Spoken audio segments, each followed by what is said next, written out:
Nós vamos orar ao final.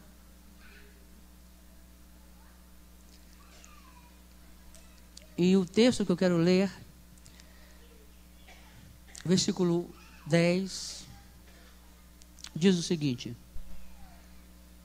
levantou-se Ana com amargura de alma, orou ao Senhor, chorou abundantemente, fez um voto dizendo: Senhor dos exércitos, se benignamente atentares para a aflição da tua serva, e de mim te lembrares, e da tua serva não te esqueceres, e lhe deres um filho varão, ao Senhor o darei por todos os dias da sua vida, e sobre a sua cabeça não passará navalha, demorando-se ela no orar perante o Senhor. Passou Eli, o sacerdote, a observar-lhe o movimento dos lábios, porquanto Ana só no coração falava, seus lábios se moviam, porém não se ouvia voz nenhuma.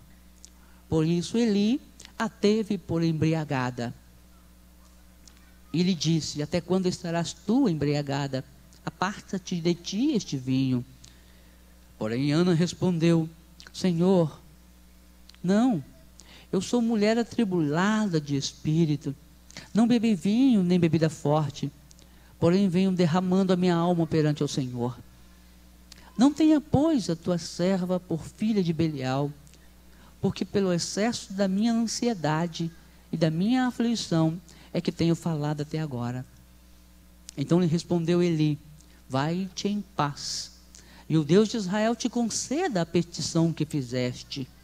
E disse ela: ache a tua serva mercê diante de ti. E assim a mulher foi o seu caminho, comeu, e o seu semblante já não era triste. Feche seus olhos por um instante. Ajuda, Senhor, a compreendermos a tua palavra.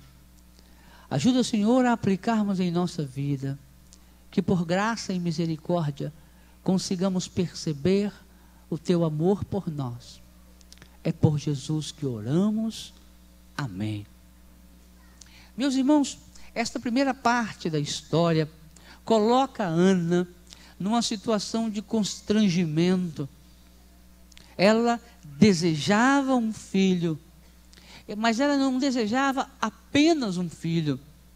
O contexto histórico geográfico dizia que uma mulher sem filhos era maldita de Deus, amaldiçoada, e ela era envergonhada perante a sociedade. O povo vivia num período de desmando. Os juízes haviam acabado, os profetas não haviam chegado, e eles estavam vivendo um período de secura espiritual. Deus precisava trazer alguém a este mundo que fizesse diferença. Então, o recurso que Deus escolheu estava ainda na vida de uma mulher atribulada, fiel a Deus, que pediu ao Senhor um filho, não apenas para ter alguém a quem mandar, não apenas para ser o seu sustento na velhice, como era costume da época, mas ela pediu alguém que pudesse entregá-lo ao Senhor. Quando sai daquela oração, a Bíblia diz que o semblante dela já não era triste mais, porque ela confiou que receberia aquele milagre de Deus. E assim foi, diz a história. Foi para casa, ficou grávida do seu marido, teve o filho, ele cuidou dele até estar desmamado. Quando estava desmamado, então, foi ofertá-lo ao Senhor. Foi cumprir o voto prometido.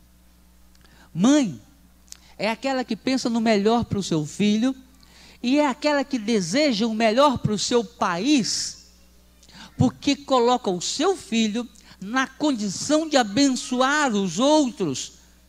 Mãe não é boa apenas porque gerou, mas porque ela faz do seu filho um instrumento de abençoar a sua comunidade. ela então dedica o filho para o serviço do Senhor. Da mesma forma que as mães hoje vivem, na grande maioria, para abençoar a humanidade, a comunidade, projetando e criando filhos para servirem melhor. Quando você olha para sua filha e vê que ela é uma advogada, uma médica, uma nutricionista, vê que o seu filho é um engenheiro, é um profissional, é um mecânico, é um pintor, é alguém que serve à comunidade. Quando você vê que o seu filho é um homem honrado, uma mulher honrada, quando você vê que seu filho teme ao Senhor, esta é a maior recompensa de uma mãe. Preparar o filho para o futuro, para um momento difícil, um momento de dificuldades na nação. E para isso é necessário que o Senhor envie novos profetas e profetisas.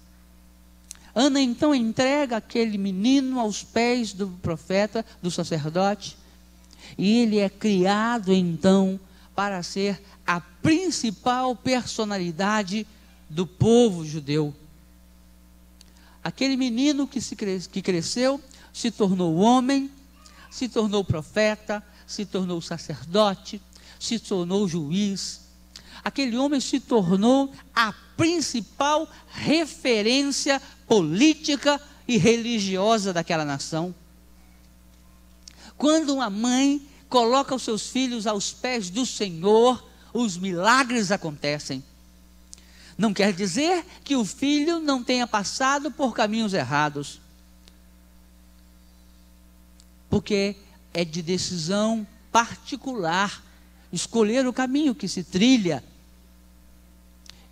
Mas o papel de ensinar no melhor caminho cabe à mãe, cabe ao pai.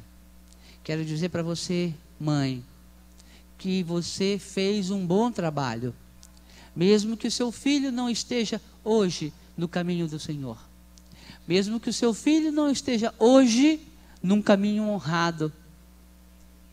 Ele não fez a escolha errada porque você ensinou errado, porque a mãe sempre procura colocar o filho no caminho certo. Mesmo que não conheça a palavra do Senhor, ela quer sempre o melhor para o filho.